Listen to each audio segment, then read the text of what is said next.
Okay, I will soundboard. You will soundboard. Cool. You'll see a new one that says Silver 2 as well when we get to it later. Yes. Where have you ripped this one from, then? It's what I told you last week I was going to rip. Crying out loud. I just check the sound, so make sure soundboard's working. I won't play the new one. Let's save it. Yeah. It says something. Welcome, trainers. Oh, Thank you. Yeah. Cheers, Whitfield. Yeah, thanks. Love you too. It is customary. Yeah. Sue, welcome in. Francesco. Hello. Paul, welcome. Paul's about to fly. Paul's about to fly. Where are you going, Paul? He's flying to London. Flying to London. He's coming to Ealing. Why? What? I don't know. Do you know Milo? I wish I knew. Paul's landed. He's already here. So he really wants to do Cresselia Radar with me. Wow. Really? Okay. Really? Paul is a different level. No one's buying that. Yeah, Paul, boss side, he's everywhere. He is absolutely everywhere. What's wrong with you? It's Mediterranean hot. Yeah, it is warm here, actually, Paul. I don't know what it's like over in Sweden. You don't need a rain jacket. It ain't going to rain for a while. I've never heard that phrase, Mediterranean hot.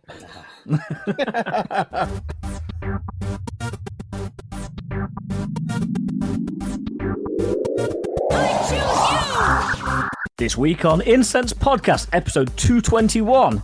We're all recovering from that strawberry ice cream last weekend. We look at May's content, and we introduce the most guested new guest onto this show. Welcome back to the Incensed Podcast. Milo's looking at me strange. Mark doesn't know what I'm talking about. But, boys, how are we doing? Couldn't have said it better myself.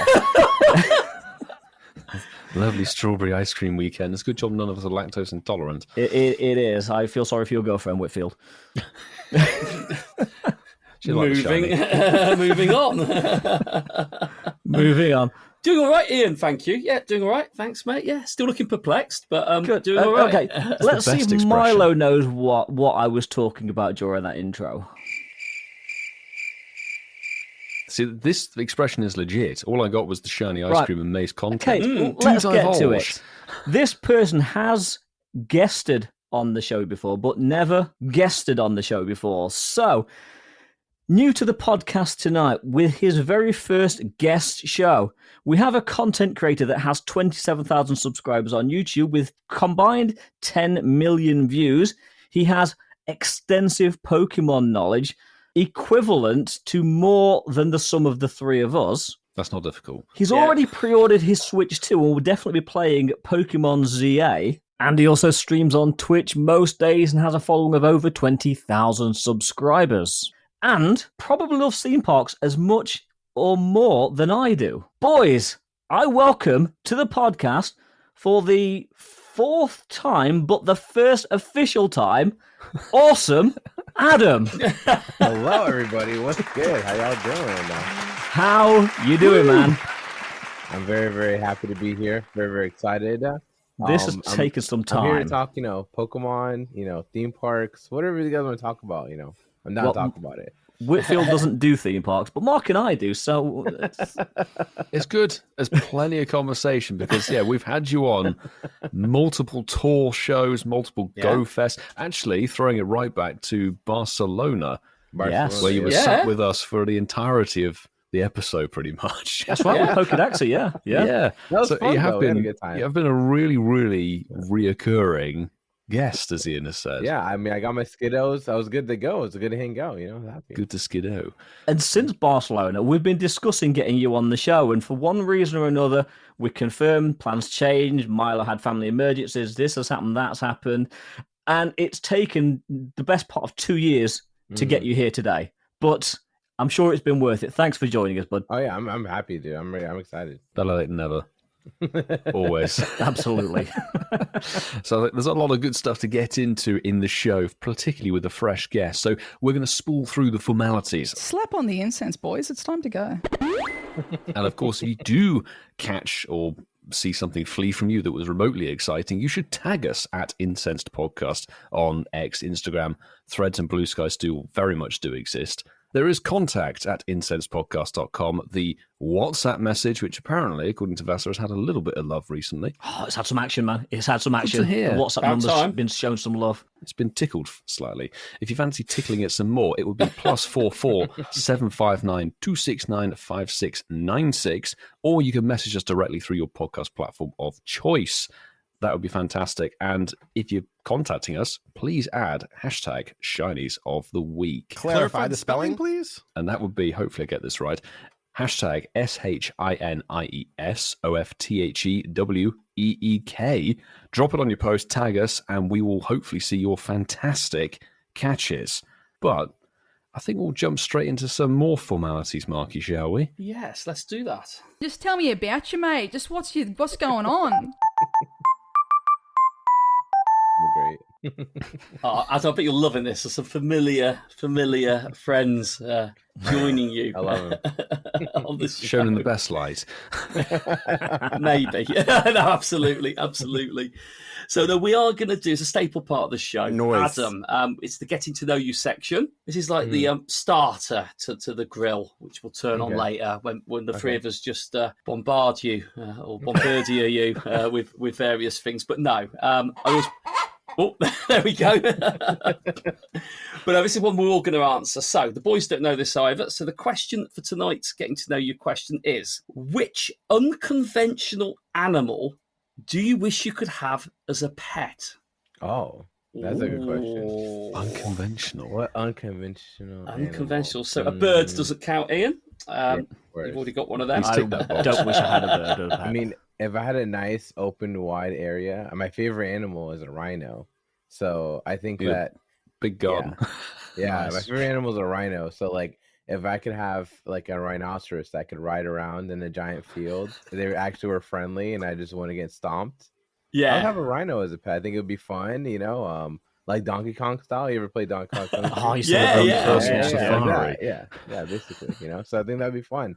And they're, they feed birds with their, back bugs. They stomp out fires in case anything's happening. So yeah, they'd be good pets. They sound Nice. generally good. Good shout, Rhino, Adam. I'm from up north, a place called Leeds. The guys probably don't know this. The That's girls me look like sharing. rhinos up there, Never don't they? mentioned it, no. And there's a sport called rugby league, which I'm a big fan of, and their team's called the Leeds Rhinos, Adam. So Oh, the really? Rhinos, so it's That's a sick. great name. I think Rhino's going to win. But anyway, Ian, how do you follow the Rhino up, mate? I follow it up by saying, and you're just going to go, oh, it's a fish, but I would have a shark as a pet. Oh, I Okay. particularly love the tiger shark, but I am a big great white fan, so it would definitely be a proper shark. Would you ride the shark too? I think I told the boys stories about this, actually. I once went diving off the Farallon Islands near San Francisco for great whites and saw nothing all day. Yeah. I saw a lot of jellyfish in that cage.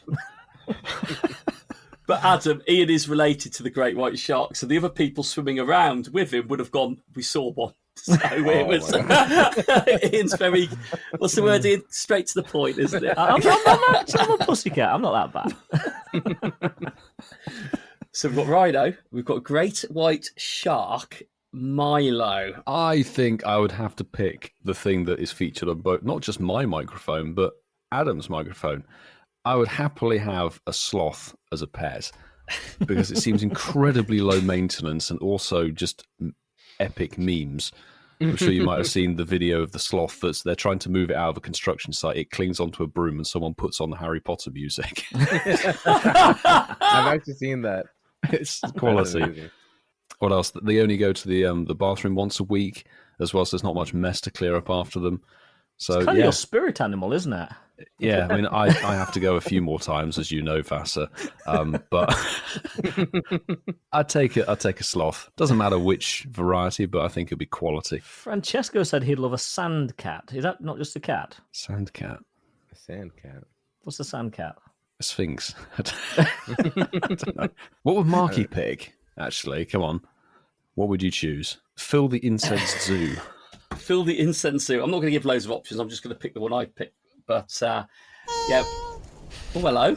That's a Mark could have wild. a turtle. A Is that turtle. Is that what it was? Was that a turtle? It sounded like something else, I know. But anyway, someone stood on something. Maybe. No. Listen, I like the idea, like Adam said, something big, something that isn't traditional. You know, you would need like acres to keep it in, or hectares, whatever that looked like. And I've been to a couple of safari parks, not into the actual sort of Africa and see them in their natural habitat. And there's a lot of definitely appealing animals that would make life a bit more interesting if I had one as a pet. Mm-hmm. However, I'm picking it because it's cute. It doesn't bother you too much. It's very easy to feed because you only need to have a certain type of plant in your garden to make it work. You might need to buy it in, so it might be quite expensive. But I'd like a koala. I think that'd be quite cool. They don't take up much space. No, but it's unconventional, isn't it? Because obviously we don't have eucalyptus in this country. They're not really climatized to be out in this typical climate, and obviously they don't live here.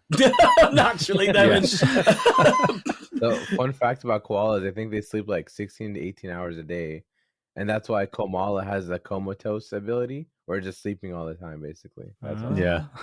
Listen, if you don't learn 220 weeks of not learning anything about Pokemon with us, if you don't learn anything tonight with Adam on, I told you about Adam's knowledge. He knows all this stuff. They're cute. I love koalas. It's brilliant, aren't they? Koalas. So I'm going to go koala. So we've got rhino, great white shark, sloth, and koala. I think we've all just named sloth. Pokemon. I almost went like, I was going to name the Pokemon names there, Adam, for a minute. I thought, we got Rhino. Rhyhorn, Sharpedo. Yes. Slack off. Kamala. There you go. But no, what we'll do is, and the guys know what happens, Adam. This is when I frantically type away and put these polls on our social media, and we'll see which is our listeners' favourites at the end of the show. I feel like yours is going to win, though. Koala could win. It's cute. Yeah. Nice. But Adam, we've lit the grill. We've slowly increased the temperature. Mm-hmm. It's time to grill you. Okay. I'm ready. So this is the grill the guest part. This is where we get to know you a little bit better because we kind of know you. We spent time with you. Listeners may not know some of the things that we know. Yeah. So we're going to ask you a few questions until either you get bored or we run out of questions. So we'll start nice and easy. And I'm going to be the boring one that says, talk to us, man, about how did your content creation journey start? How did it start? Oh, man. I mean, in middle school, I liked filming little skit videos with my friends, and we just had fun doing that, just pointing a camera, making jokes, blah, blah. I grew up watching a lot of YouTube. Then I kind of we stopped because we just didn't do it anymore. It's like, when you're a teenager, you're like, oh, man, nothing's cool anymore, bro. Like, we don't want to do this stuff. Like, this is cringe, So we don't do it. It was to stop that. And then I think it was back in like during college, I did some, when Pokemon GO first came out, I did some videos, and I did like the Sun and Moon demo and stuff like that. So I just I'm really into the Pokemon franchise in general, and I did cards, but obviously I had to get another job to finish paying off for college and stuff like that. So I had to put YouTube aside. I was only doing it for a little bit. So I just, I kept putting YouTube aside, but every single time, just as growing up, I just kept finding myself wanting to make videos, that's always been my thing since middle school, so picking that camera up, editing those videos, finding ideas you want to do. That was really it. I think what ignited my passion was the idea of streaming, right? Back in 2019, I literally just, I barely knew what Twitch was at the time. I was just I seen a couple of people on there that were really cool. I seen this guy named Pope Dave. He was on. He used to play Pokemon GO, I've heard of him. Yeah. Live streamer, and I was just like, what? This seems like a cool idea. Why shouldn't I just do it? So I just ordered a webcam and a mic, and I just started streaming, and that launched everything off. And then I just started becoming pretty consistent on my YouTube channel for the last couple of years, and that was really about it, honestly. But streaming was my thing for first 3 or 4 years. I wasn't doing any videos basically at that time. So, and what keeps me wanting to do it or kept me in it was the community and friends like you guys that I made along the way. So it's just that's what made it the journey, and what keeps me going all the time is everyone around me. That's basically how I started content creation. Now, obviously, we've chatted briefly about live events, and we said how we've seen you at so many of them. Out of all of the places you've been to, because you've been to vastly more places than we've been. Been to Japan, you've even been over to World. So what's been your favorite location that you've been to on the back of, I guess, Pokemon Go, or maybe Pokemon in general, actually? You can't say Pasadena, though. I can't say Pasadena. Honestly, I mean, man, it's just, I think Japan was the best. I don't think there's even a competition when it comes to not only just like Pokemon Go, but just like going to visit. You know, like I just have that craving of wanting to go to Japan all the time. It's this, I don't know if you've seen like anyone's videos from Japan, or like you guys have been yourself or etc. But like and that's for, I'm talking about like for people listening too. But like if you've seen how Japan looks like when you play Pokemon Go, it is like heaven there. Like there's like you could be in the most rural area and you'll still find 5 stops on the same street. Like it's crazy, and I love it so much. And the people there are amazing. You'd have to be very respectful, obviously, and the food's fantastic. So it's like, I mean, It's hey, a sign me up for win-win-win. Japan anytime, I think it's on all of our bucket lists to go to, and none of us have managed to make it out to Japan yet. So No, one yet. year. Not yet. Have you got a specific place in Japan that you really enjoy going to? I think Akihabara, and they have like all the like games, like they have like all the retro video games there. They have like the Pokemon carts there. You know, obviously you can play Pokemon Go while you're there. So it's like, you know, you could just book a hotel there for a couple of days and just explore. They have like the little gotcha machines, you know, or like the claw machines. Fabulous. There's so many things to do at that specific spot. I mean, and then you have like Osaka. It's just great. It's a beautiful spot. There's just so many cool. I mean, dude, I could go all day. And of course, Go Fest is in Osaka again. Yes, Go Fest Osaka was wild though, I will say, because the place I had it at was at a forest. Only other place I felt heat like that in my entire life and humidity was in Florida, and I do not wish that upon anybody, but it is. August is. Yeah, I mean, we had quite bad humidity in New York last year, and that was bad. I'm guessing Osaka was worse. No, in Japan and Florida is worse. If you whatever you experienced in New York, it's worse in Osaka, and it's worse in Florida. Wow. I'll tell you that for sure. Wow. Heads up. We kind of experienced that. So Adam, outside of content creation, have you got anything exciting planned this year, sort of outside the game? Have you got anything big that you're looking forward to this year? You're planning, or you've got it all lined up, ready in the next sort of 6 months, 7 months? The biggest thing that I was excited for was like our 10-year anniversary, like me and my wife together, not married, but like together, like we're together 10 years. So that was a big milestone, and I was pretty happy about that. And the only other thing that really big that I'm looking forward to, other than Pokemon stuff, is one of my best friends. He's getting married, so I'm gonna be his best man. And that's gonna be in Hawaii, so I'm pretty excited about it. Adam, that is something. Good stock up on comfy for us. I do gotta get comfy. That's true. The catch is that it's during Go Fest, New York, though, or New Jersey. Sorry. So we're not going to see you there. Yeah, so I'm not gonna be going to that one. That's the reason. It's like there's Pokemon Go, and then you have life. So it's like, you know, there's those things that come up, but you also have to make sure you prioritize like your friends and your family. I think it's very important for a lot of things in life, you know. I think you're absolutely right. So, yeah. I think you're absolutely right. I think that's why I like to sometimes focus on the bits outside of why we're all here and how we've got here. But no, that's gonna be amazing. What a lovely thing to look forward to, and what a lovely celebration to sort of experience, mate. I'm excited. Beautiful. Lovely. Absolutely. And Adam, going back to, you mentioned Steph, your wife, lovely lady, met her a few times with you. And I know you two are massive Disney fans, theme park fans, if you will. Yeah. And I think myself, Francesco, and Sue, we actually went to Disneyland in Anaheim, first time in so many years, back after a Unova tour this year. Talk to us about this park. Are you a Disneyland or are you a California Adventure man? Oh man, that's tough. Disneyland is like, man, that was where like walked around at, you know, and like he like set everything up, so it's kind of hard. I think Disneyland's still more for me. I love California Adventure, but I mean, there's only like 2 or 3 rides I would just really would want to go on all the time. I mean, we'll see with the future, you know, how it goes. But I think that you know, they're expanding the Marvel area, and they're adding a Coco ride in California Adventure. So I don't know. We'll see what happens. You know, they're gonna make the Marvel area apparently 2 times larger than it is now. So really, because they're quite tight on space out there, aren't they, in Anaheim? Yeah. So I'm like, I don't know how they're gonna do all that, but I mean, hey, you know, like if they're trying to make a better experience for the guests and I don't know if you guys been on Guardians of the Galaxy, but it's basically 100-foot drop. Like, you take you up to the top and you just start going. And is that like the old Tower of Terror? Yeah, basically. Yeah. But like faster, and then they play music. music. Milo's go, what are you talking about?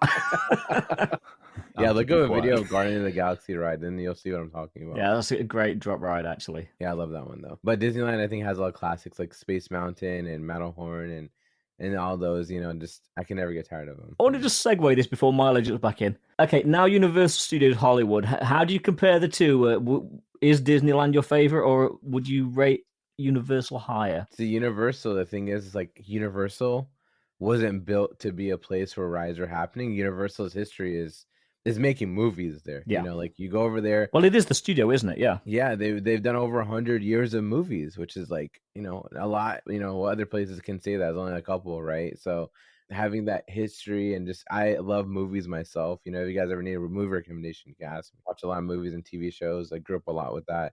So it was going to Universal for seeing just the movie history alone is worth it for me. But the rides are cool, but it's not. There's only like one roller coaster to do, so that's really about it. So it's not really much to do for like thrill, but the entertainment's cool. So, but I just wouldn't put it at Disneyland or California Adventures level, to be honest. I'm going to piggyback straight off of that. First of all, what's your favorite movie? And second of all, what's your favorite TV series?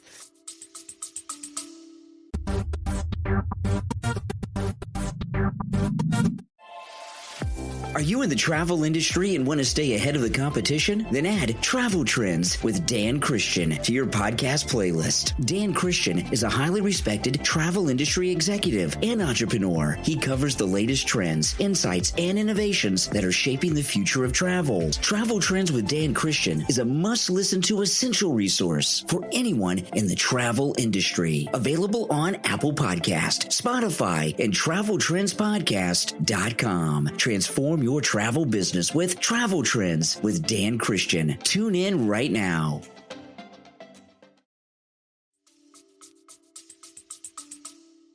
Man, those are some tough questions. I could pick like a genre. Like if I picked like a kids movie, I would say like Toy Story. I just think there's like a very maybe Toy Story 2 specifically. It was like a good embodiment of like a good kids movie. And then I would say like if you go like action / whatever, I'd say like The Godfather is a really good one for me. Godfather cinematography is great. Godfather 2. I mean, Sinners was a really good movie recently. Have you guys seen that? It's I've seen that. Careful on the rating. Yeah, it's a really good movie. I would watch it if you haven't. It just reminds me of like what good movies are and like stuff like that. And then I say TV show. Oh, man, that's a whole other thing. Yeah, I know. I would say like for TV shows, I would say like Community was probably like my favorite comedy. I'm watching, and then like I guess like drama would be like Severance. Have you guys been watching Severance? Yes, I haven't seen it.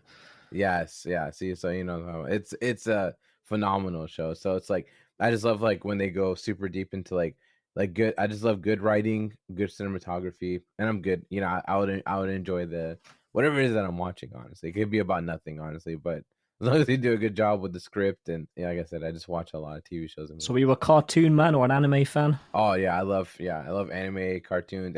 I like classic cartoons and cartoons in general. Just a shame we don't really see it that much. They just did like the Looney Tunes movie, like when they blew up the world, like that one recently. I would highly recommend everyone watch that one. It's really good. It's hand drawn too, which is so crazy. You gotta respect that. You don't really get that as much nowadays.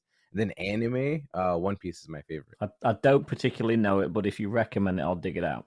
Yeah. Oh, it's 1,000+ episodes, so it's gonna take a while. Okay. Yeah, I'll keep them occupied.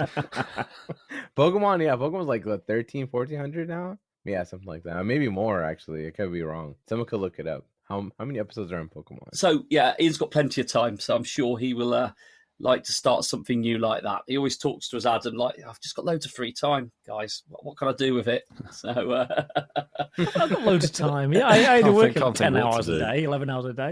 Can't think what to do. Sleeping's off the table, isn't it? Now, my question is, you've been streaming, playing the game. We love all that. I'm sure you've had plenty of experiences whilst doing that, Adam. But can you recall in your journey up to now, maybe one of the funniest experiences that you've ever had?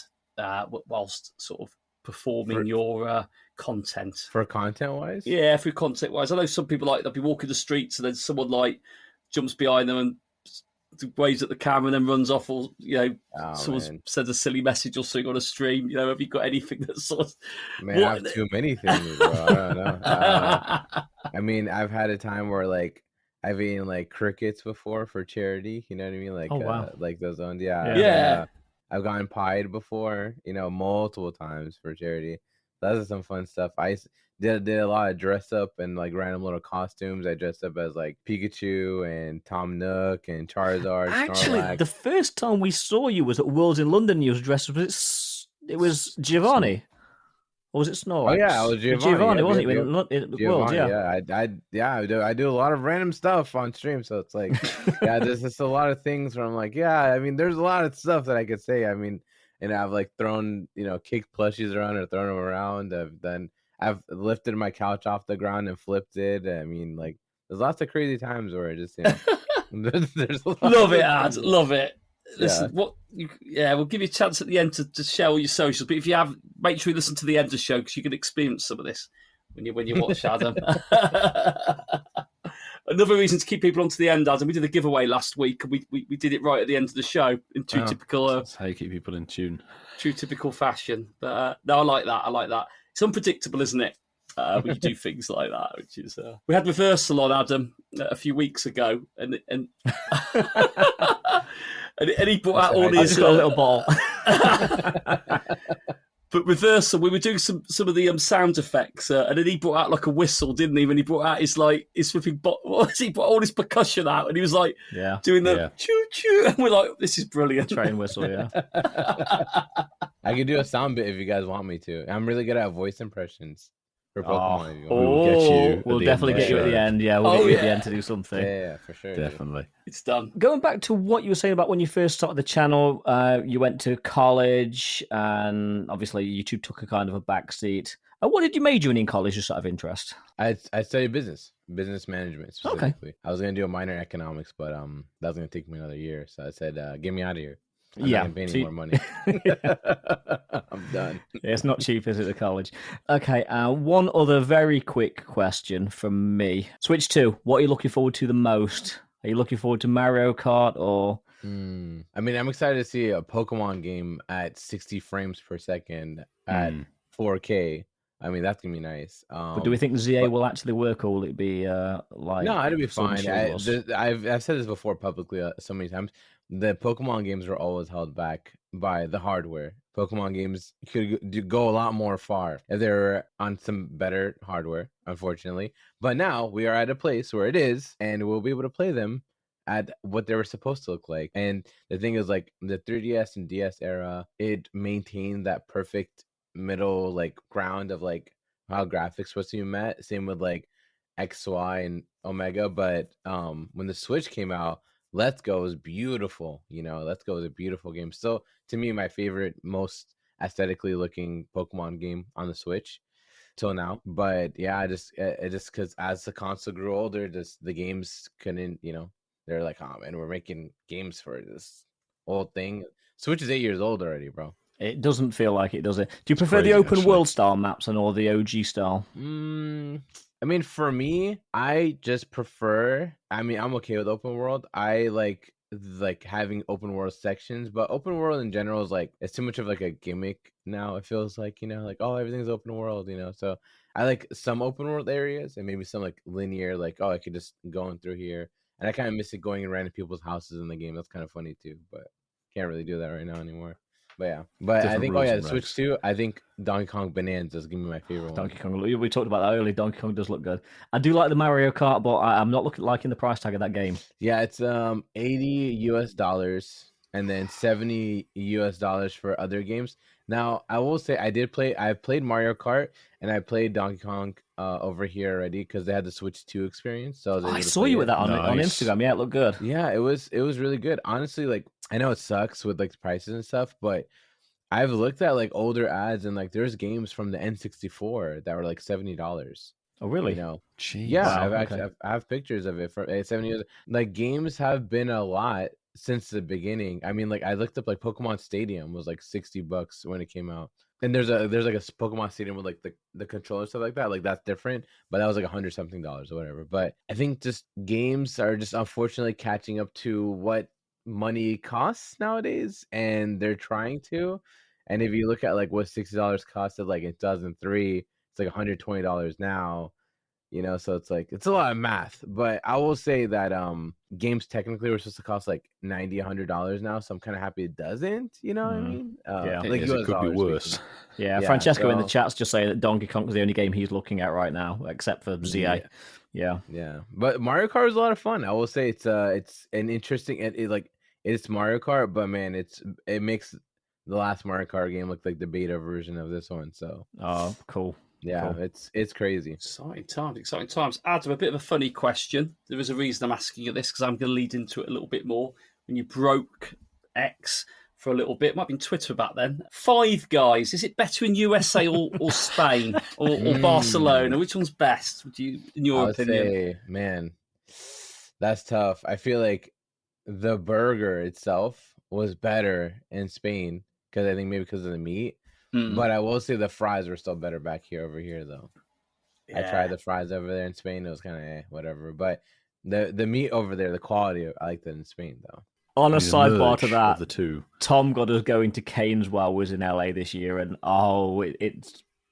it would have been better had we not had it nearly cold. Yeah, well, it was take home. Yeah. Doesn't help, does it? So backstory there for the listeners. When we were in City Safari in Barcelona, we were trying to go and find some food, and we were with Adam. We're lucky to be with Adam, to be fair. We had a nice little group of us. My wife was there as well. Mark was debating about his comfort food. Yeah, tapas, comfort food and all that. And Adam introduced us to Five Guys. Well, originally said, well, how does Five Guys work with you? And we were like, yeah, all right. So we were. But the photo, Adam, I'm talking about, and I think it was probably the best bit of content I'd seen. And I know we'd all created content. We're out in Barcelona, and this was actually a photo. Was that image that you took outside the unfinished cathedral in Barcelona, the reference centre, the Pokémon game with your Switch, and you had the image of it on. Loved that, Adam. Loved it, and the reach it had. Like I said, it broke X for at least for a couple of days. It was fantastic. What was your inspiration behind that? Did you know you were going to do that before you went out there? Was it sort of something you planned? Yeah, I mean, because I think like I saw an image in my head. I'm like, well, funny enough, I brought my Switch to challenge myself to see how many shinies I could find on the way over to Spain.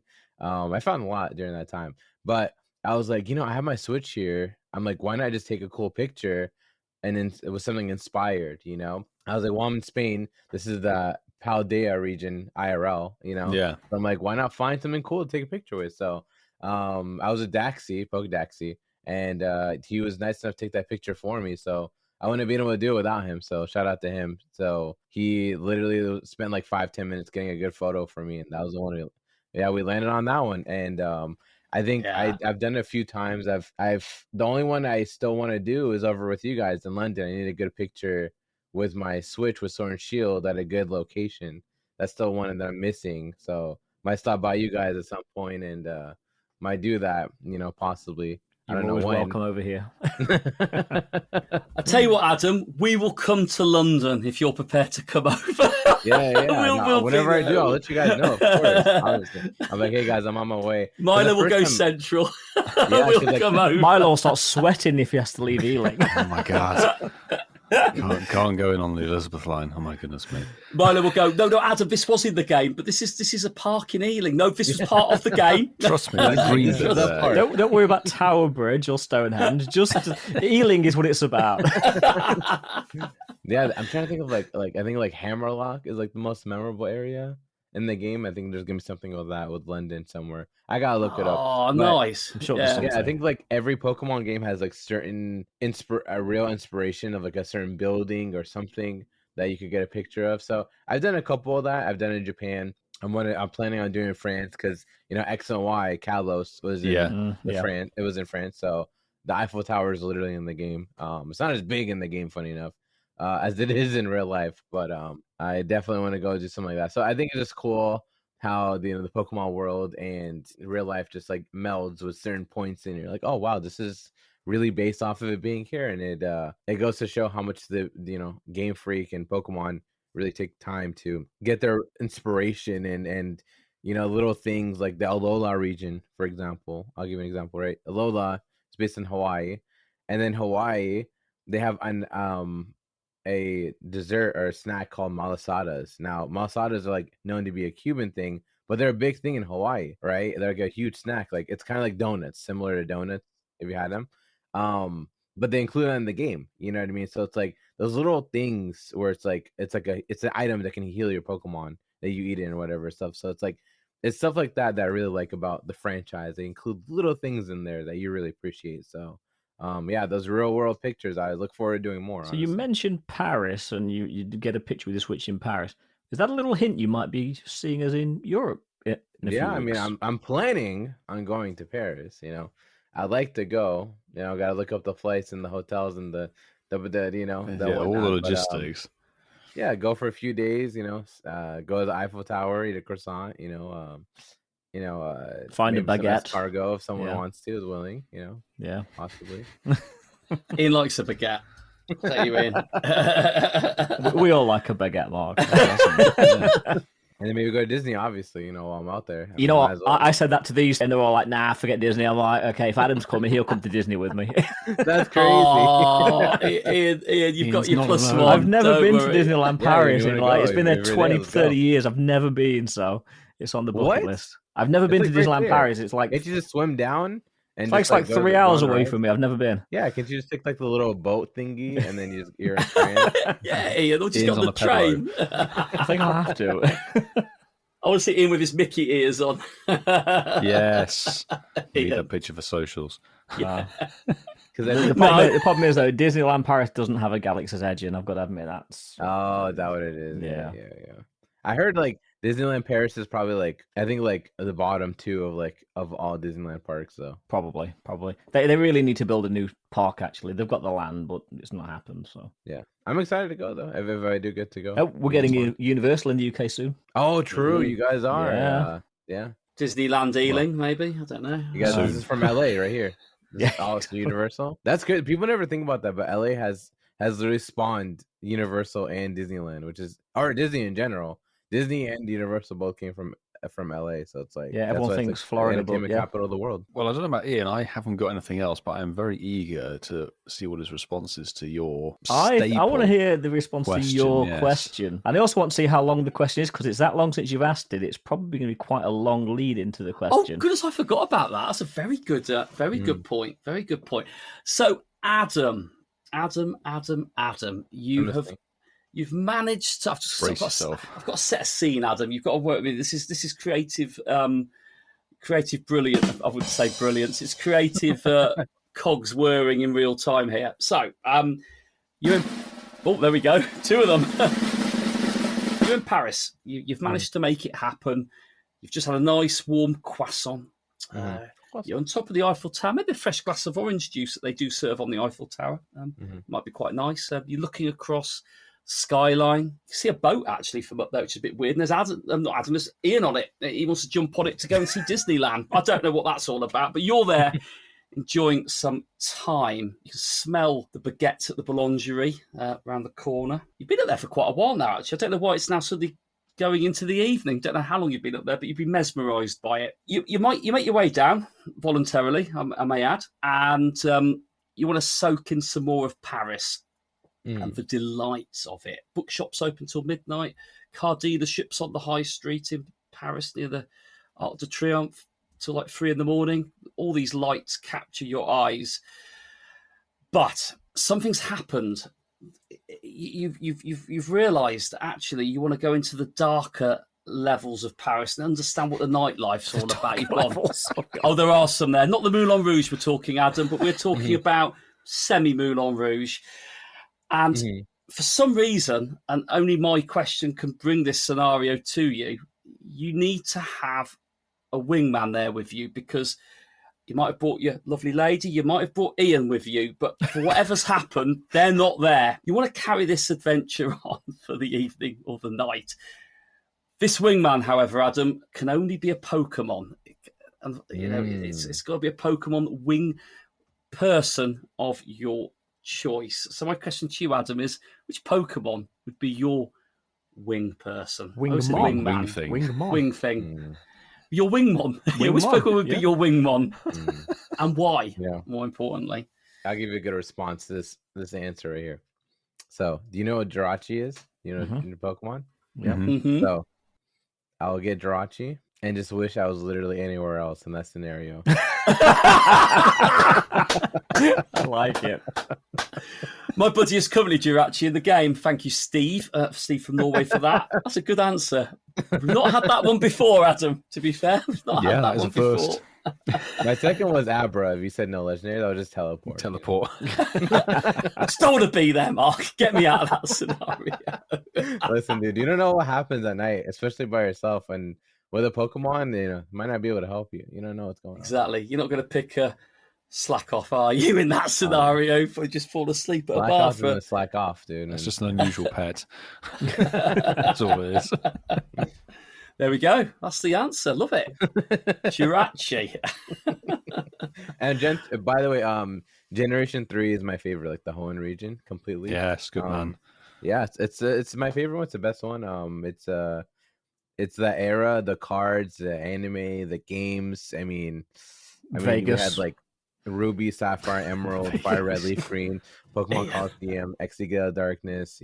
So many games during that time. And fun fact for you guys, you know the Nintendo store in New York? Yes, yeah. So do you know there's actually a Pokemon Center before the Nintendo store? Was it? I did not know that. And that was the last time it was open, was during the Gen 3 era. So wow. And Nintendo was like, oh, we actually like this. So sorry, we're having this. Yeah, we're having this plot, thank you. Yeah. So there's some fun fact for you. Adam, we need to get you on here more often, actually. I feel like you will give another dimension to what we do here. I love all this. This is the knowledgeable dimension. Elevates us, Yeah, I know. I love that. I mean, Just elevate. Easy setup now, I mean, now it's gonna be a little bit easier, smoother sailing. With May's gonna be crazy, but July should be good. Around then if you guys want to talk or whatever. Oh, we'll definitely get you back on again. But Adam, part of the things that we do in this podcast is not all about talk. We play games. And Mark is bringing back an old classic, which is going to explain to you how you're going to play it with us. I think you're probably going to win it, actually, based on your knowledge. Chasing the tail, chasing the tail, tail to chase. It's chasing the tail. It's a great name for a game and a great re-recorded theme tune there. But yeah, the game is Chasing the Tail, and this is a game that involves the names of Pokemon. It's a word-associated game. And I'm going to explain very briefly how we play it. So, Adam, what we will do is we will agree the order in a minute, but we will start with the name of a Pokemon, and you need to name another Pokemon which starts with the same letter as the last letter of the previous Pokemon. So if I said Pikachu to you, you'd say... Unknown. There we go. Perfect. First person has got it straight away. We don't ask for much on the show. Well done, Adam. You're already at the top there. But yeah, there are a few caveats to that. That is a simple rule. The other rules that we've got are as follows. Can't repeat the names of Pokemon, irrespective of starting a new round. So when someone's eliminated, we'll start a new round. All the Pokemon that we've mentioned previously can't be used again. So that is the first rule. And the second rule is about hesitating. We don't like people hesitating too long. Ian's very buzzer happy. Milo's very buzzer happy. Milo's controlling the buzzer tonight, Mark. So bad luck, Adam. They're both buzzer happy. So there it was there. We normally say about 2 or 3 seconds. Sometimes it's half a second. Sometimes it's no seconds. No seconds. We're a little bit generous. We are a little bit. So yeah, no repetitions and no delaying the answer for too long. And that is it. And then what we'll do is the person that goes out in that round, they'll be the person that starts the next round. But the order will remain the same throughout the game. So this week, I will start. That means I don't go out in the first round. That's a cop out there. Genius move. Genius move. Immediately, I might still go out, but at least I go around a cycle. It'll be myself, it'll be Ian, it will be Milo, and then it will be Adam. Okay. Adam, it can be any Pokemon name, so anything outside of Pokemon Go is valid. Okay. It's all on the table. Do encourage that, actually, because it does make me look very silly. And I don't It's need okay, this to I mean, Hone Edge is, from Gen 6 is still on the game. So, here we are. It's in. There we go. So I am going to start the game, Ian, and my starting Pokemon is Sawaddle. Elekid. Deoxys. Survivor. Routes. Zubstriker. No, oh shit! It's us. Oh no! That is an It's an Ian S. moment if I ever saw one. It's an S. This never happens, Adam. Oh, my God. no. Really out first. Oh. I loved Ralph's Community Day. I knew it as soon as I said it. Oh, no. Right. Will Ralph's be in Legend Z? I'm out. There's 3 of you left. Oh no, Ian, you're out. Just to clarify, I am you're out, out. yeah. He's like, oh, man. Okay. No. That's Right. round 2. So, Whitfield, Yes, your I'm ready starting to be Pokemon shafted. for round 2 is Dun, dun, dun. Flittle. The bloody hell is this? Little. Let's go with Electabuzz. Oh, Zebra Striker. Riolu? Uxie. Zeb Striker? Wait, no. Oh, No. it's 8. Hey, it finishes an A. Oh, Is it does A? it? Oh. Oh. So we're down Thank to you. 2. Thank you, Milo, for being generous. Then I That's the appreciate thing, it. I'm glad that someone else I love picked how up Milo on it. just kept going. He just didn't care. Just He's like, like- "Ah, whatever, He's like, I got my waterfall answer." out, that's fine. Yeah, I could tend with that. A is for Adam. Right. I'm dead. Right. So I'm true to form out. Not normally in the second round. It's usually the first round. So I will start this one off. So Milo, my starting Pokemon, because it's hilarious, is Wishy Washy. Fabulous. Inteleon. Nidoking. Golett. Thunderous. Sylveon. Nidoqueen. Nice. Nidoran. Nidorina. Alakazam. Minky. Yungoos. Electabuzz. I think Yungoos ends in an S. Ooh. Is it? Someone double check Is and that- verify. Don't challenge Maybe Adam you're on right. this. You I do think Maybe it. you're right. Because I only know because think it was I a lost nest this in my one. park. Young Goose ends It does in end in an S. S. You got it right. Oh, Just the spelling. Dang it. Adam, job, I must- Milo. If Mark hadn't picked me up about the last round, I'd have probably not realised. do you know what I love about us? We're so British, aren't we? Like every time Adam came with an answer, I was like, "Good answer." So- Can't quibble. It's quality. get a couple of seconds extra to digest what he said. Elekid, good answer. Deoxys. He does it to store while he's He thinking. does. That's amazing. No, honestly, I just don't pay attention to like Young Goose, and I didn't Who remember does? the evil's name that much. I He does totally exactly. get that. Well played, Whitfield. Well played. Well, your good reward job, Milo. for winning the game is you're going to start talking about some news. It's Well done. Milo's show next week as well. Yeah. Don't worry, I have something in the works to irritate you both. But Adam, a very valiant second, I would like to say. Well done. And well, if we see you at one of the Go Fests, we'll be getting you on for a live game. Hopefully, it'll be good fun. Heck yeah. Maybe. Yes. At, maybe In fact, France, if we see you guys in go. Paris, have a baguette with you. Yes, bring it back. Bring a baguette.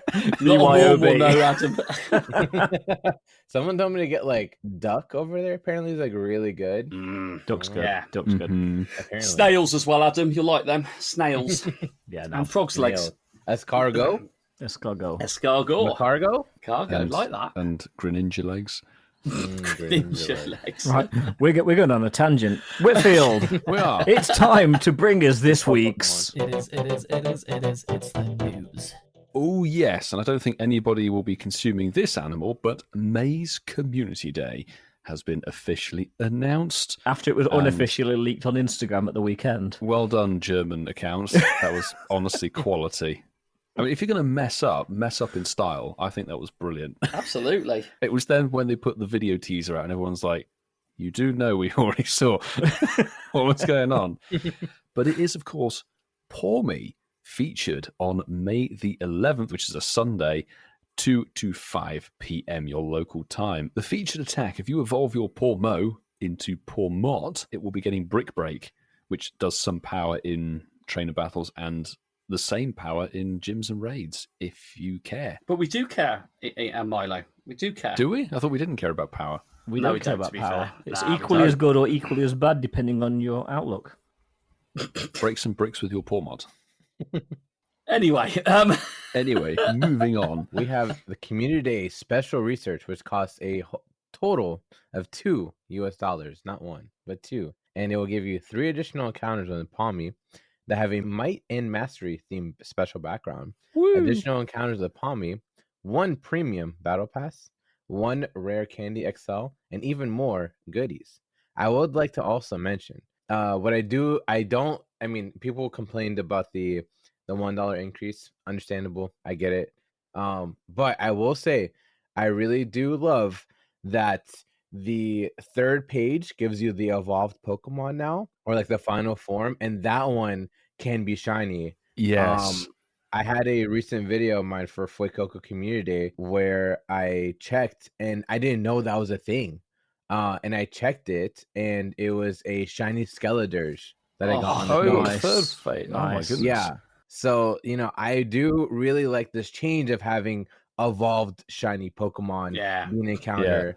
And I'm sure you guys would agree that, like, during the Safari event, that was like one of the best things ever. Yeah, when it was was. like It a really random was. evolve thing that could be shiny. I love it. That's all I want to say about it. I'm just happy that was my part, because I'm just happy to see that again. I want to get a shiny Palma. That's gonna be great. Damn right. But Adam, you can tell us what you think about the Community Day special background timed research with this one. Trainers that log in during May's Community Day will receive a timed research that will encounter Pawmi that has the Might and Mastery special background. You'll have an increased chance of encountering a shiny Pawmi when you complete field research tasks. So, what are your thoughts then on these new backgrounds? We've been seeing them now at live events, and they've now been at the sort of global events as well with these backgrounds, and of course seasonal, starting last season. I think it's, as you guys would say, brilliant. Because in a way that it makes the community more engaging, right? Like, if at some point, like, I'm gonna be honest with you guys, I would just literally wake up out of bed, check my couple spawns at home, and then just lay back in bed for another hour because I just didn't care much, But I think with these backgrounds, it makes it more of a chase, like, oh snap, like I can get a cool background. That's why I mentioned the evolved shiny. I think those are very cool opportunities where you get more out of the day than just like, oh, I got my 3, so I'll get like 5 or 6 and trade some, and then I'm done. And like this, it makes it more fun. Like, I think it's more engaging, and I do appreciate that. It just shows that they're like trying to do new stuff, which is good, Yeah, and the background for the season is quality. I like the Might and Mastery one. Yes, I think it's one of the better ones I've come up with. Well, we've got event bonuses for this Community Day, and hold on to your seat of your pants, or whatever they say. We've got limited time evolution requirements, so yes, you can evolve Pawmo into Pawmot after exploring just 1 kilometre. Pawmo as your buddy. It will return to its normal requirement on the 18th of May at 10 p.m. local time. You'll get a quarter egg hatch distance when eggs are placed in an incubator during the event period. That's our favourite bonus. Favourite bonus. 2 times candy for catching Pokemon. A 2 times chance for trainers level 31 and above to receive Candy XL from catching said Pokemon. Lure modules activated during the event will last for 3 hours, and Incensed, excluding the daily adventure Incensed, activated during the event will last for 3 hours. Take a few snapshots, usually 5, will give you a surprise during the Community Day, and 1 additional special trade can be made for a maximum of 2, and trades will require 50% less Stardust. The bottom 2 have a little cheeky asterisk-y starry thing at the end, and it says, whilst most bonuses are only active during the 3-hour event period, these will be active from 2 p.m. till 10 p.m. local time, which is when the evolution requirement also expires, or it's enhanced for the event. So there we go. It's quality. They give you a chunk of time to get your evolves in these days. Absolutely. Rather than say, like, hey, it's just 2 hours after the event. Oh no, messed up. There are, of course, the remaining bits and pieces to do with a community day. The field research tasks will give you probably mostly pineapps, but you could find yourself some encounters and potential backgrounds with Pawmi, which is always going to be lovely. Showcases will exist, and don't read the article. They will be at exactly the same stops they have been for nearly 2 years. The web store obviously exists, and there's going to be a lovely Community Day Ultra box there, where if you buy something in it, you're going to get something else with it, which is sweet. And of course, there's the standard event bundles in the in-game shop for 1,350 Pokecoins or the 480 Pokecoin bundle. So there we go. We have Pawmi Community Day. Not quite to total out because we don't know what the Comedy Classic's going to be at the end of May. But I don't know. What do you guys think? It's a Gen 9 new shiny. I'm like hyped, to be honest. I love when a new shiny comes out. I don't care what the Pokemon is, as long as it's a new shiny, and I'm happy. And also, fun fact for you guys, this is the most unique Pika clone, as we would call it. So in the fandom, we have like terms, right? Like the Pika clone. I mean, you know about them. So for the people listening, so basically every gen has had a Pika clone. You know, Gen 3, we had Plusle, Minun. Gen 4, we had Pachirisu. Gen 5, Emolga. Gen 6, Togedemaru. No, sorry, Gen 6 was it Dedenne? No, Gen 6 was Dedenne. Yeah, right. Gen 7, Togedemaru. Gen 8, Morpeko. And now we have Pawmi, and Pawmi's the first one to evolve from any of these. It's really cool. I think it's a cute Pokemon. I think the shiny is great, and I'm very excited. I'm just hyped about it. Yeah, but of course the bad news is, and Sue just put it in the chat, in the States, it's Mother's Day. Oh, yeah. I got to tell my mom. Yeah. Send her a shiny Pawmi. I'll see you at 5 o'clock for dinner. Well, we had that, didn't we? It was Mother's Day at City Safari, wasn't it, in Milan when we were out there? Oh, yes. Yeah, it was, yeah. I told my mom we got dinner at 5:01. Yeah. Yeah. I finished the community day at the front door. I mean, my thoughts on it, obviously what Adam said, I was going to bring that up with the Pikachu cloney thing. Well done, Adam. You took the words out of my mouth there. I tell you what, I'm learning stuff tonight as well. I didn't know that. That's really? No, I didn't know. No, I didn't. But I think it's fantastic. New shiny, love that. Like the fact that they've made the evolution easier. Mm-hmm. That's always a nice addition when you have to have a mechanic to evolve the Pokemon. Not been in the game long, like you said, Gen 9. Not been in the game very long. I think I didn't see this one being picked. I still question if Adam was really excited for Shiny Weedle when it came out, but he might have been. I don't know. Mega Beedrill's cool. I mean, that's fine. It is. It's a nice one. But no, I'm buzzing for this one. I think this is one that will get people out in May. I think it's got a nice feel about it. What about you, Paul Milo? I got to agree. A new shiny, I'm the same book as Adam, really. If there's a new shiny for Community Day, I'm very much down. The shiny's a beautiful sort of pink. Great evolutions. How useful it will be, I'm sure somebody knows the baguette usability of this thing, but it will be a great chance to get like something about a Gen 9 shiny is really nice because we've had so many community days for Pokemon from older generations that have been in the game for so many years. Something a bit more fresh, I think, is really, really good. I know we've had a lot of Unova themed stuff recently, so it's lovely to dive into Paldea, and hopefully that might mean maybe more later this year. Fingers crossed. I can't really add to anything any of you have said. It looks like a good community today. It's literally copy-paste. I cannot add any more to that. But one thing I can add, that Go Pass is coming back in May. Yay. Let's just say it's a copy-paste of April. It's pretty much the same thing. It's still going to be in test, so people will still get different rewards from the Go Pass. And probably the biggest thing out of it is, yes, you'll get another lucky trinket. And you know what? You're going to get an encounter with the Bacon Bird. Maybe. It does say encounters with the Bacon Bird and more. The Bacon Bird is the shiny, isn't it? Bacon Bird. If you're lucky. Yeah. You might not get a Bacon Bird. Yeah, you might not get a you'll get an Yveltal in any case. Just a bird. But yeah, premium items, premium battle passes, Incensed, lucky eggs, incubators, lure modules, all that good stuff. Candy XL and additional encounters are all the sort of good stuff that you're going to get from this. Of course, there will be 2 tracks, so it is pretty much copy-paste. There'll be a free track and there will be a premium track as well, should you want slightly more premium rewards. It's kind of crazy because we didn't get this pass. You guys know that, right? In the US or Japan. Yeah. We did hear, actually, because Sue was over here from Milan and went back, and she had it over here. She got back to the States, and it had disappeared. It's gone, yeah. Yeah. So here and in Japan, we don't have. There's this pass doesn't exist. And then I think for this upcoming one, it's not going to happen either, right? It's still in testing. It's still They in testing.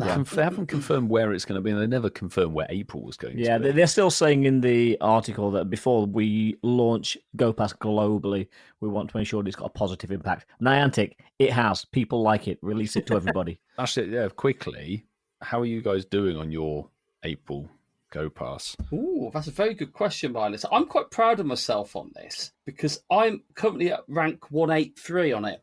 Oh, Mark's been playing the game. Wow. Yeah, and it only goes up to 200, this one does. So with 6 days and 11 hours to go as we record the show, I might actually get near the end of it. So, yeah, that's a surprise. Oh, my God, a wild Rookidee just appeared as I click. I've not had a wild Rookidee before. What's that about? Okay, so Francesco's flexing. 200 was done a week ago. I really haven't made. I mean, I've taken the benefits of it, but I've not gone anywhere as hard as you. And I know Milo's gonna be like, level 200, yeah, finish that in day one. But obviously you can't because it was capped. I'm only on level 117, but I'm still into the free Stardust. That's the thing, is once you get past 100, then everything else is dust, which is I think they could still make more opportunity with that, but then it kind of takes the pressure off. Yeah. You know, which is good. And the fact that you can get 250 points a day extra on top of the things that you can get from the daily tasks and the weekly tasks is great. So yeah, I hit 200 about a week ago, just probably down to doing some raids and things like that. But I've thoroughly enjoyed it. I did get the What are premium these raids track. you talk of? The Space Duck. I was going to say that there's not been anything decent to raid. I was raiding for golden razes. Just don't. Of course you were. Oh yeah, no, he did. I blame Entei and Snorlax.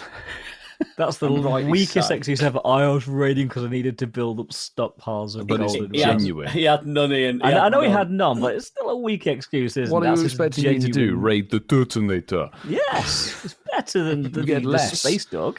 You get two less if you're lucky. But moving on from my complete foolishness with golden berries, we're going to dive into May's content update, and there's some more events on the horizon, isn't there, Marky? There is, and I'm assuming we're talking about the ones that are in Pokemon Go Live, Milo, and Team Go Rocket and Giovanni striking again. Is that one of the events that we're talking about?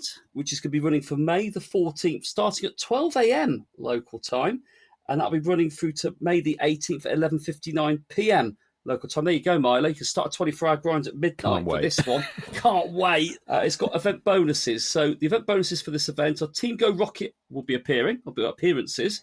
Surprise. Probably more often than normal. You'll be able to forget frustration with a charged TM, which is always handy. We like that. And Pokemon caught via 1-star and 3-star Shadow Raids during the event will have a wider variance of attack, defense, and HP. I don't know if that's a good thing or a bad thing, but there we go. Ooh. With this part, we have to save Shadow Dialga. Yes. Special research will be unlocked at the beginning of the event. Progress through it to receive a Super Rocket Radar and chase down Giovanni. We're all chasing him down. You can claim the special research until the end of the Pokemon Go Might and Mastery on June 3rd, 2025 at 9:59 a.m. local time. Dialga's great. Love Dialga. Shiny is amazing. So that's going to be a cool one to get, honestly. It's a cool shadow. That's for damn sure. I love it. Some of these other Pokemon may not be so amazing, but there will be some new introductions to You're talking about your base there. Yeah, he's loving it. It starts great. Honestly, my life is complete now. Shadow Slackoff is coming to the game. Marky's favourite thing is Shadow Inkay. Is coming to the game. And they've got some new fossils, Tyrant and Amora. Nice. Are coming. They're good. Which are fantastic, really. So a good little pool of Pokemon. And obviously there'll be new Shadow Shinies coming from the Rocket leaders, but God knows what they are. Help us out, APAC. Yeah, I feel a little bit bad about this because I'm kind of taking Mark's thunder here. But in the Shadow Raids, we're going to see 1-star and 3-star Shadow Raids. And you'll be able to encounter in your 1-stars Shadow Magnemite, Shadow Murkrow, and if you could be lucky, they could be shiny. But Shadow Cyndaquil and Shadow Spoink in the 1-stars cannot be shiny. Boo. You know what? If they don't sufficiently wet your whistle, the 3-star raids might do. I know Sue's going to be raiding Shadow Lapras, which can be shiny, funnily enough. But Shadow Piloswine and Shadow Girder cannot be shiny. There we go. That's fun stuff. We've got eggs. We've got eggs. Yay. And yes, beginning with this event and continuing afterwards, Larvitar and Pawniard will be available in 10-kilometre eggs, but no longer in the 12 case, which I'm comfortable with. I think I'm quite comfortable with that. And if you're lucky, you might hatch a shiny one. So good luck hatching all of your Larvitars. Yeah, they'll appear in the 10s just as often, I can imagine. It's an ever-increasing pool of 10Ks. Yeah. We got field research task rewards. Event-themed field research will be available to earn fast TMs, charge TMs, and mystery components. And of course, obviously, we got to go to the paid time research. Now, this is a section that not everyone indulges in. Maybe I'll say 20 to 30% of the player base might join in, but it is $5 US, and it'll include 1 super rocket radar, 2 premium battle passes, which will go to the remote. Obviously. Steady on. Mm-hmm. And then encounters with event-themed Pokemon, including Nidoqueen wearing a crown and Nidoking wearing a crown. That's pretty cool. Don't get me wrong, but I mean, if you don't get a shiny, this might be your chance to get one. Maybe, possibly. So Fingers crossed. So what's your take on the costume Pokemon then, Adam? Just out of interest. I love the costume. I mean, honestly, with Pokemon Go, it is the heart of the game. In a sense of like it became exploring and hanging out with people. I think that's like the soul of the game, right? Is like hanging out, playing together. That's like the soul, but like the heart of the game, I think, is like it's in like these costume Pokemon where it's like they expand on their lore. They give them something fun that someone's always wanted to see. Something to see, like, oh, look, Snorlax is a hat, or Snorlax is a jacket now, or Gengar is wearing a party hat. Like, that's funny. You know what I mean? Like, I think it's really cool. So now, like, Nidoking and Nidoqueen actually wearing crowns for once. I think that's a really cool concept. So I do, like I said, I appreciate stuff like that because it's, the mainline games don't give us anything like that. So that differentiates between Go and the mainline games. Cappy wearing a cowboy hat maybe one day, 10-year anniversary. Bring it back. Bring it on. Oh, Mike, it will happen. It will happen. One day, hopefully. One day. And to finish up the event, there's showcases. They're going to be at exactly the same stops that they have been for nearly 2 years, unlike what is written on the article, best believe. And the web store also has a little bundle in there if that tickles your fancy. But that is the Team Rocket for the season, getting Shadow Dialga out of the way. Beautiful. So we've also got some remaining events to cover as part of the May update, and these ones we haven't mentioned before yet. On May the 17th, we've got a Shadow Raid Day between 2 and 5 p.m. Between May the 21st and May the 27th, we've got Final Strike, which is a Go Battle Week between 10 a.m. and 8 p.m, otherwise known in our calendars as a free week. So that's handy. May the 24th, we've got May Community Day Classic between 2 and 5 p.m. Let's see what that could be. And then on May the 25th, we have got, and people have asked for this, probably before Gigantamax Snorlax in all fairness, but we have got Gigantamax Machamp Max Battle Day. Nice. This is going to be good. Yeah. And that is between 2 and 5 p.m. That'll be good. That'll be fun. So for the max battles, we got May the 5th to May 12th. We got Bulbasaur, Machop, Beldum, and Grookey. Following on from that, May the 12th to the 19th, we've got Ghastly, Chansey, Drillbur, Darumaka, and Phalanx. Thankfully, all can be shiny. Yeah, May 19th to May 26th will bring you Squirtle, Krabby, Daxi will be excited, Sableye, and Beldum. They can all be shiny. Ooh.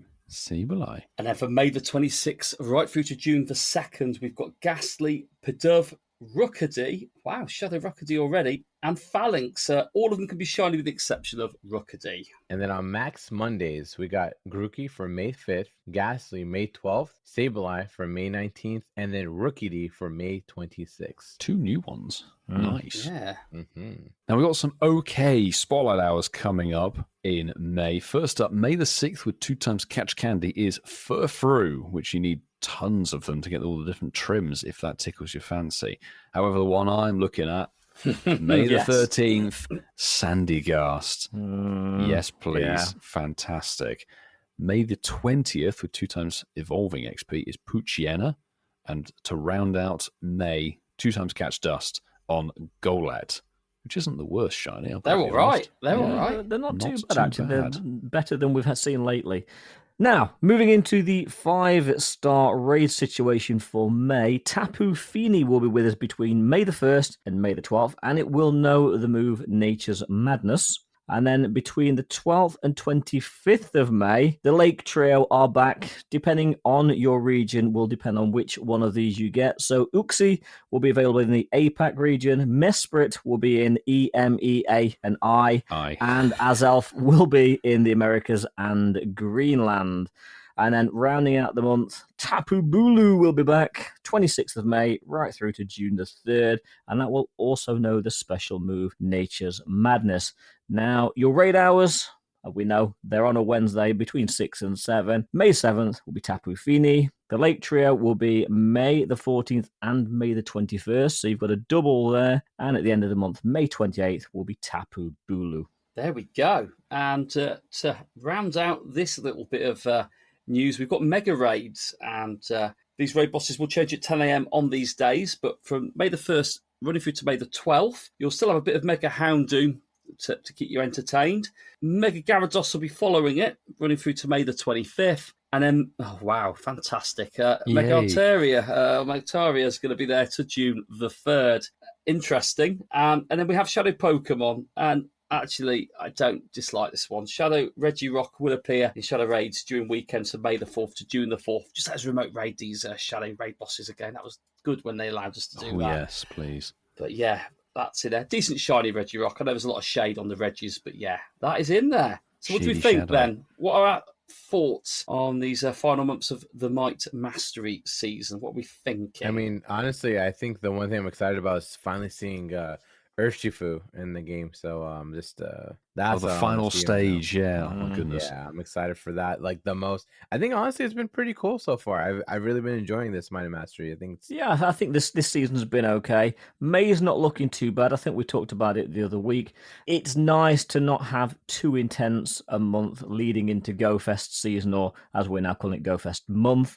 And you know what? I think it's going to be a chill end to the season, actually. I'm kind of looking forward to it. Yeah, and there's a few glimmers of hope. I'm trying to think back to when it was the Shadow Ho-Oh raid day event, and they actually brought in remote raiding for shadows. And I think that probably went down a storm, so they might bring that back with whatever this one's going to be, fingers crossed. And there looks like some quality events, really. You can't argue with Gigantamax Machamp. It's a good-looking thing.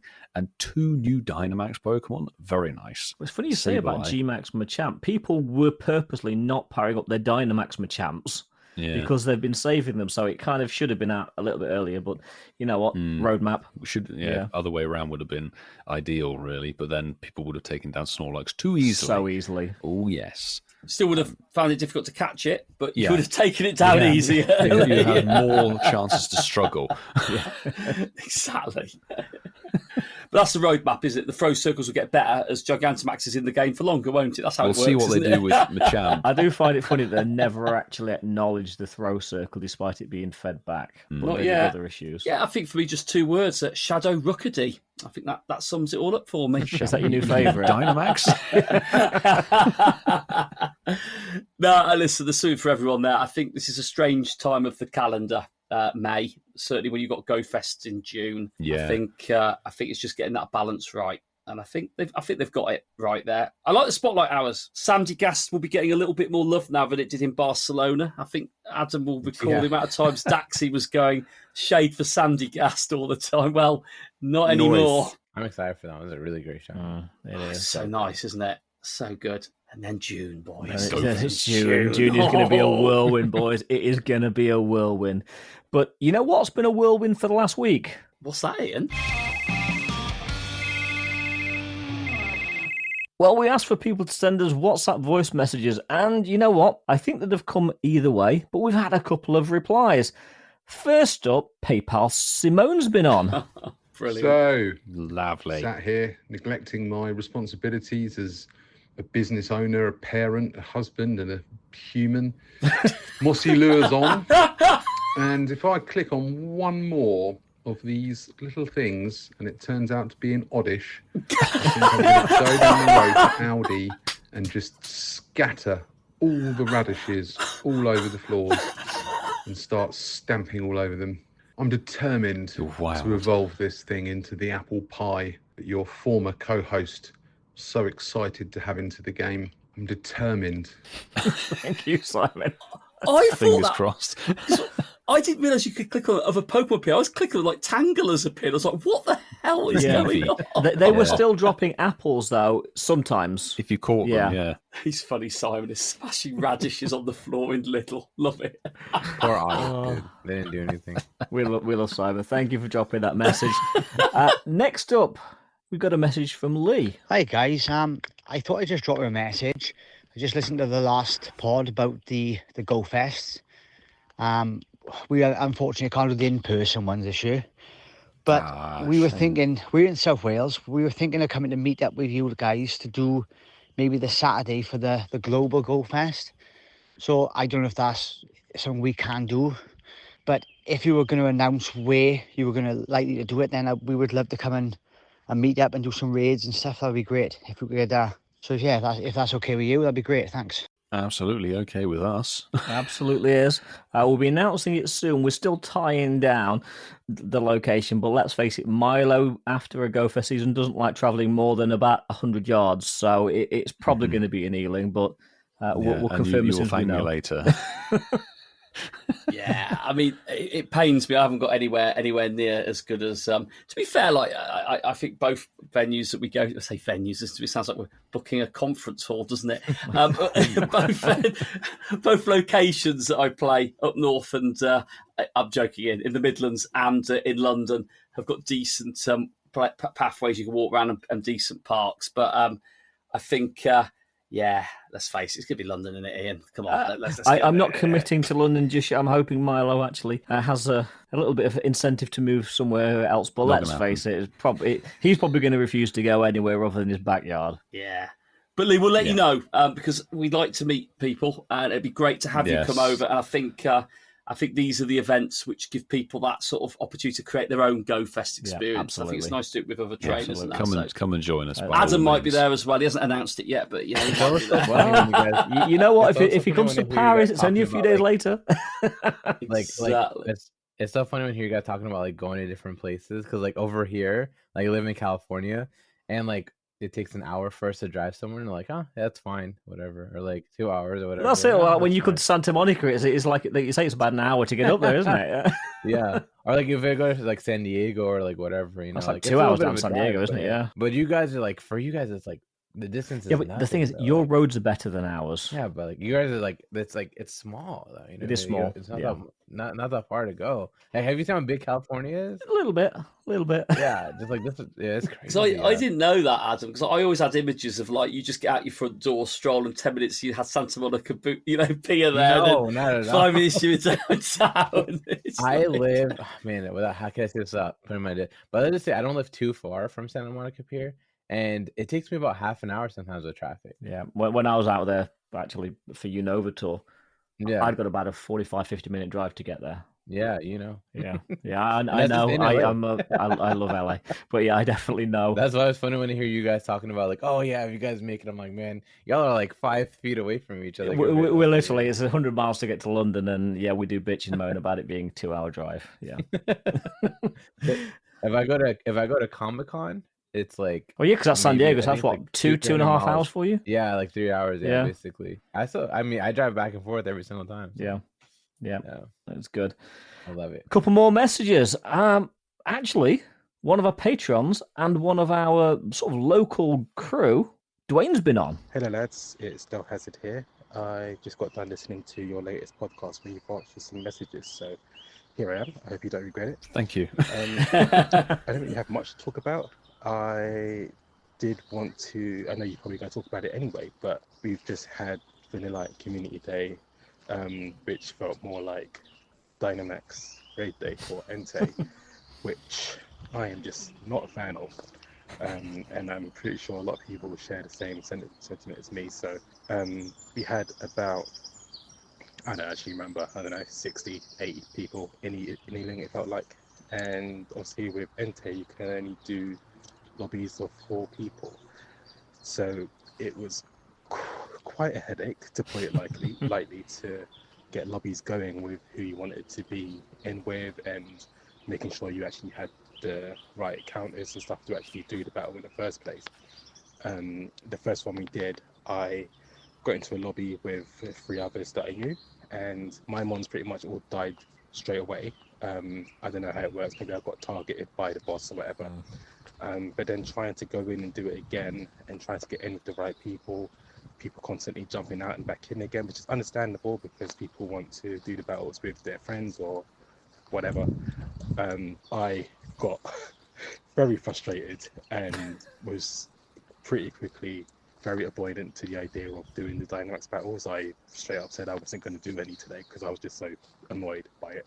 Thankfully, Francesco was there, and he said that we could go off to do a raid somewhere else where the whole group wasn't there. So then we could easily jump in with people that we knew we wanted to and do the raid. And we did that, and it was super easy. So yeah, I know you guys and whoever else is going to give feedback to Niantic about the whole system, but it definitely needs work. You need private lobbies.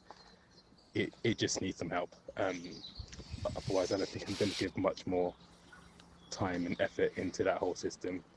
Other than when I'm out with friends anyway. You know, I'll still go to meetups and stuff, but my interest in Dynamax was already low enough. But anyway, enough ranting. The other thing you mentioned was the notification in the Pokédex for when Pokemon are nearby. Yeah. Literally on the day that came out, I put Psyduck on.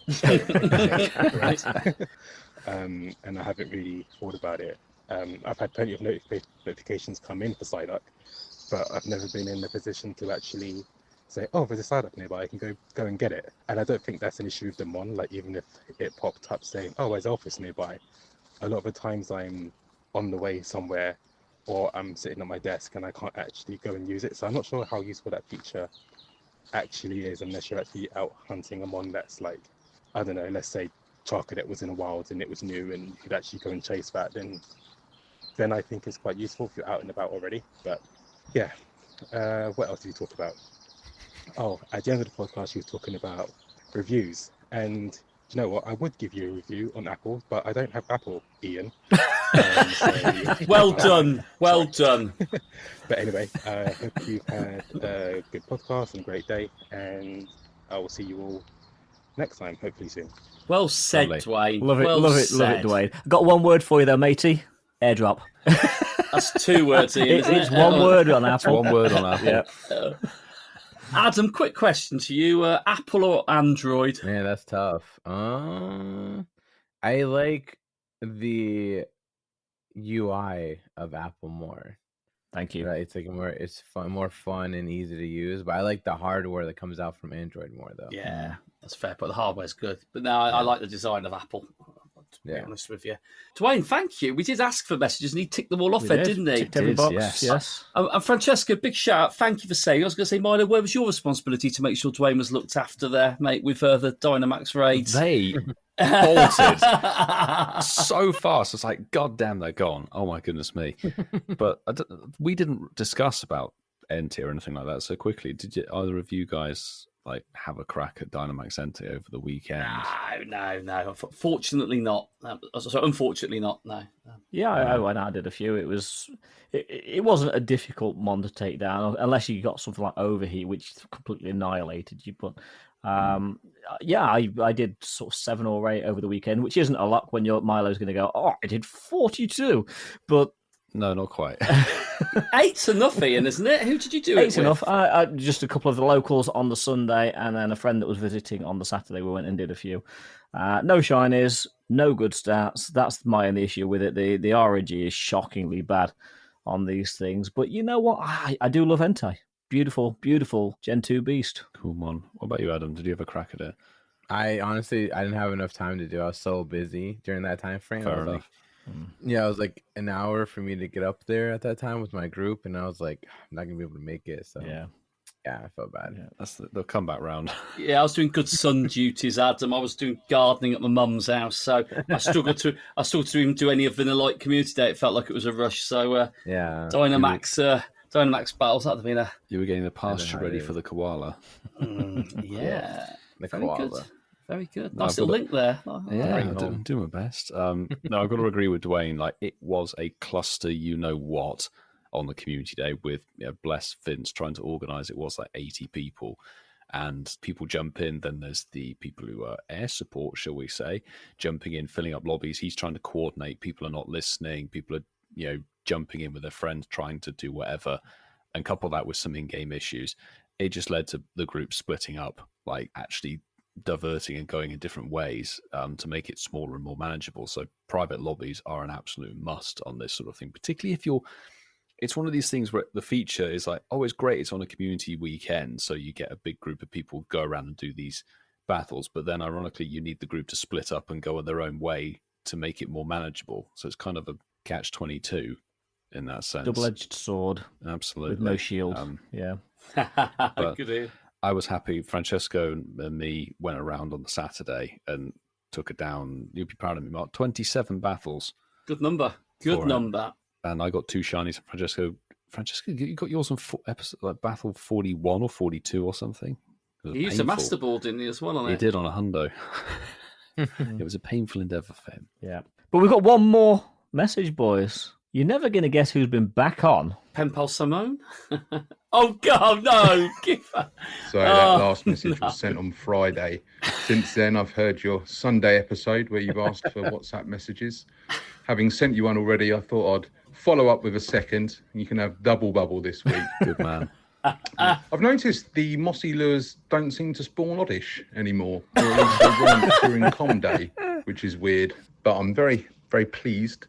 The park over the road from my house, I got back from Com Day and I noticed that every single Pokestop, of which there's about a dozen in a very small area, had a mossy lure on it. So despite the fact from being exhausted from 3.5 hours of archery and 3 hours of walking around for Com Day, I headed over the park, took a few laps and absolutely just had a munch on all those delicious sweet apples. And chowed down on the sour ones as well. So I'm now in a position where I have over 200 candy and over 20 of both types of apple. So I'm just going to hold off. I'm going to do the grown-up thing and hold off until I've got some decent IV apple in and I can do my evolutions. Well, I do need more candy, to be fair. But all's well that ends well. And I really, really love appling. Those apples are hard to get, the sweet and the tart ones. Yeah. Oh my god. I was looking it up to see how many there was. It was 20 for each, right? That's right, yeah.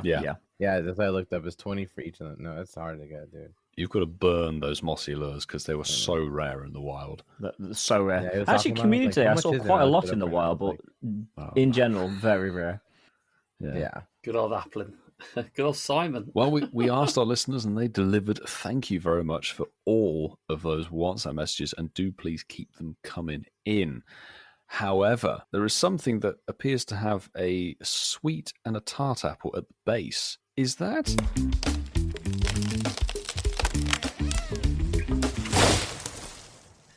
A sweet and a tart base on the pole, Milo. Very, very apt. Delicious. Nice. So yeah, we went to the polls and it was a fun one actually. I did it across 2 platforms, Instagram and X tonight. I do like Instagram. Oh, good man. Better for the graphics. And check it out if you haven't done so already, boys. Too late for everyone that's listening to this episode, but we had a little bit of fun with our choices appearing in the garden. So that was quite nice to put that together. But we spoke about unconventional animals and our favourite choices at the start of the show. Well, we had 65 votes across both of our polls, so that's a nice number. We'll go to some of the comments first on X, and Sue Hermes Ninja has voted for the koala because, hey, it's a koala. But I would choose I think, is it pronounced capybara? Or is it capybara? Capybara, yes. The world's largest rodent, which is very cute. And hella chilled. It's very cute, yeah. And it likes to eat grass, bless it. I Am Pyrus has put just a gif of a slack off, bless him, sloth. So there we go. Lucy Davis has put great white shark. They could eat my rival. Honestly, we don't get on at all. There we go. We're deploying Wasserfall into the south coast. Ian deployed. Kiwi Steve has put sharks with freaking laser beams attached to their heads. That is obviously an Austin Powers gif there, which is fantastic. Chicken Chaser 89 has put, imagine chilling with your sloth bro on a lazy Saturday. Gotta be sloth. Mark Bailey has put, of course, koala, but for my own unconventional pet, I throw in a tiger/leopard. Little gif of Hobbs there dancing with its tiger. And Susan Sion Her has joined on as well and put, koala is my choice other than the great white shark. Cute. I don't know if that's cute for the koala or the great white shark. Great white shark. But obviously. So we had 65 votes across both polls. Thank you all for getting involved. And I've averaged it out across both polls. And ironically, all 4 animals were the same order across both polls. So in 4th place, with 10% of the vote, we have the great white shark. What? Really? Not many people can handle a shark. I can't like the most adorable creature in the world, and people don't like it. I'm disappointed. Just might not have enough water in. Maybe that's what it is. I don't know. They might be scared of water, not the shark. If all right, Milo, chill out, Jesus. In 3rd place with 17% of the vote, and on the podium tonight, it was Adam with his rhino. Fabulous. Right, top 2 now. So 2nd place has got 31% of the vote. Good Not standing. bad. Not bad for 4 options. It's the sloth Milo. I'll take a 2nd place. 31%. And yes, with 42% and the W this week, the koala is in there. Well done, koala, for just being goddamn cute. There we go. I told you I was going to win. Mm. You're absolutely bang on. And now, as the winner of the poll market, you've got to supply us each with a koala. Yep. Dang, I didn't think it through, did I? Pop on down to the land down under. I better get a baby koala next year with a diaper at my doorstep. Fabulous. Well, it's a fairly convincing victory for the koala and Marky, but I mean, just maybe there might be a sparkly Kamala in. Shines of the week. Adam, this is going to be you soon. We're going to get you immortalised in the show. So we have this section that I'm honored to read over here. So first off, we got Lucy Davies got a Shundo Vanillite, which is great because nice. Oh wait, I've never gotten a Shundo from the wild, believe it or not. Even with the like how many community days and the shiny race and stuff, picking up a Shundo on a con day is still mad rare. Yeah, I've never gotten a Shundo from catching one. It's from the wild. It's kind of crazy. Yeah, I'm calling it Pawmi, mate. One day, nice. Congrats to Lucy on the Shundo Vanilla. I hope you evolved it all the way. Absolutely. Yeah. And then the next one we got here is a Galarian bird, shiny Galarian Moltres. So it looks phenomenal. Nice. From Magpie Malcolm. Nice. I will say I do love the Galarian bird shinies. I just love how they like switch, the Kanto forms with the shiny. Yeah, it's such a good homage. Yeah. It's so good. And then we also have a Hundo Frigibax coming of Tony of Pride.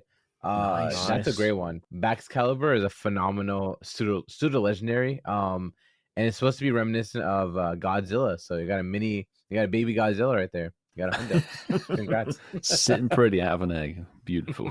And this last one, I can probably take me a couple more years to get. But the Professor Pikachu, PhD Pikachu, the one that went to school for many years and finally graduated. But yeah, they are a genius. Congratulations to Ellen, LRS81, on getting this PhD Pikachu.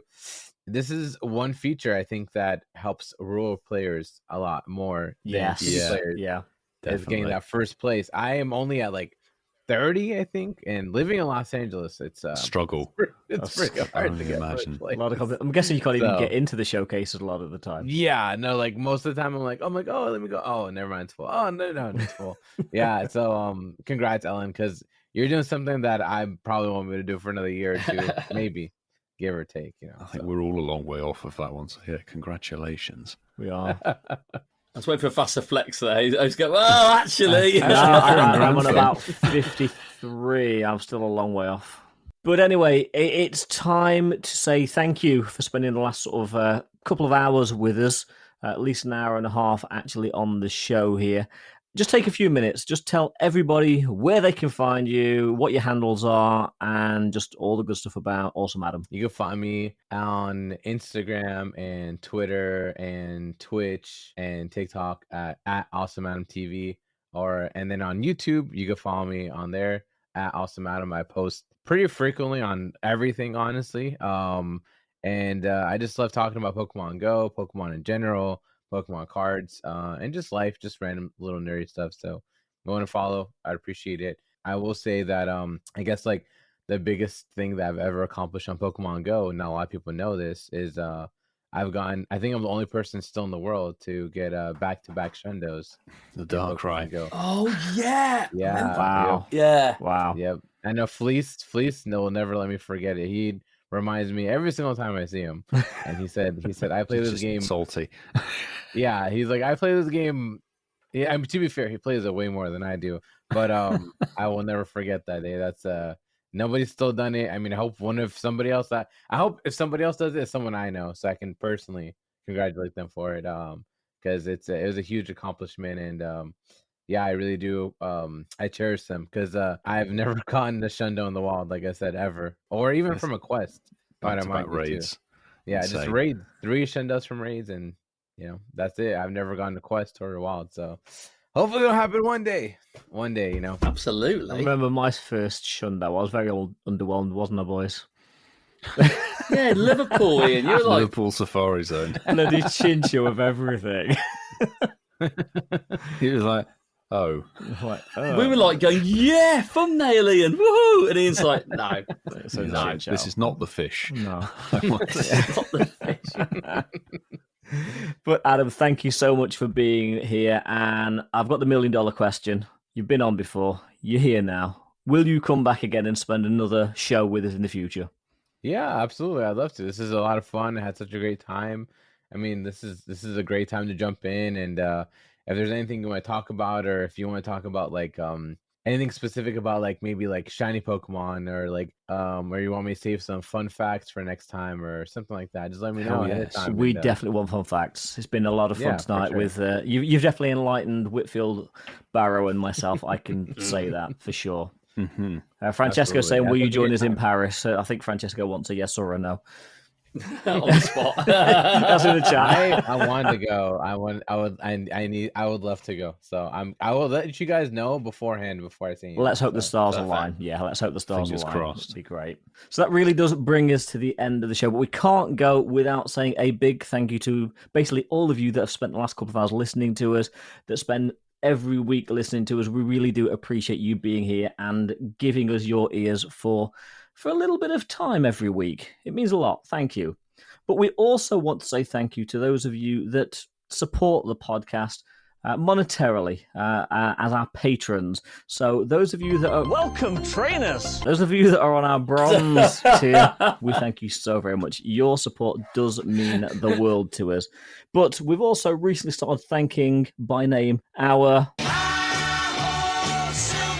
tiers. And those of you that are on our as well. So our members are KLXVI, Del Hazard, aka Dwayne, Spindiana, aka Chris, Laurie Beck, Steve in Norway, who is from Norway, CC is Mad, Mick Floof, Saul Haberfield, Lizzie George, Sander van der Driesje, Nice. Neonet, Ellen Rushton, James Alexander, Northern South, Tom Cattle, Charlie Todd, Robert Wilson, Miss Summer of 69, Malcolm Grinter, Geordie Castell, The Hot Weasel, Tony of Pride, and Shiny IKEA Mom. Thank you so much for being our patrons. And those of you that are our Gold member. You are JB, Kerry and Zachary, Barside 2, Mandy Croft, Mr. Mossam, Mufti, and Twiggy25. Thank you very much for being our members. And of course, we need to thank our backstage team of Sue and Francesco. And that really does bring us to the end of the show. Tune in next week for episode 222. Oh, wait. You need your sound bit. Oh, come on. We've made you wait all night. All right. Can I do my Pikachu impression? It's really good. Yeah, come on. Okay, ready? Hang on. Hey, it's me, Pikachu. That's Dave from the Pikachu from London. I love that. Dave, yeah, from Detective Pikachu. Yeah. You sound a little bit Ryan Reynolds in there. There's your sound bit. There you go. Before we had the rest of the Thank show. you very much. You should be forever immortalized. We're going to clip that, Adam. Thank you. That's brilliant. That really is brilliant. We're going to bring you back on. We need more impressions, actually, at some point in the future. But, boys, that is it. Thank you very much for joining us for 221. We'll see you next week for another episode of Incensed as we creep closer and closer to GoFest 2025. Hold on, boys. Good news. What? We got Furfrou Spotlight Hour starting Tuesday, May 6th at 6 p.m. your local time. Furfrou is a fantastic shiny, and it's got multiple forms, so you're going to need them for when you travel the world. Don't be dumb like me and forget to change your form for your Furfrou when you're in Japan. Bad news. Bad news. Oh, well, guess I got to go back, right? I think you have to go back, man. But wait there, boys. More fantastic news. What? Well, I don't know about fantastic news. Dynamax Monday is Grookey, that can't be shiny, on May the 5th. Enjoy, people.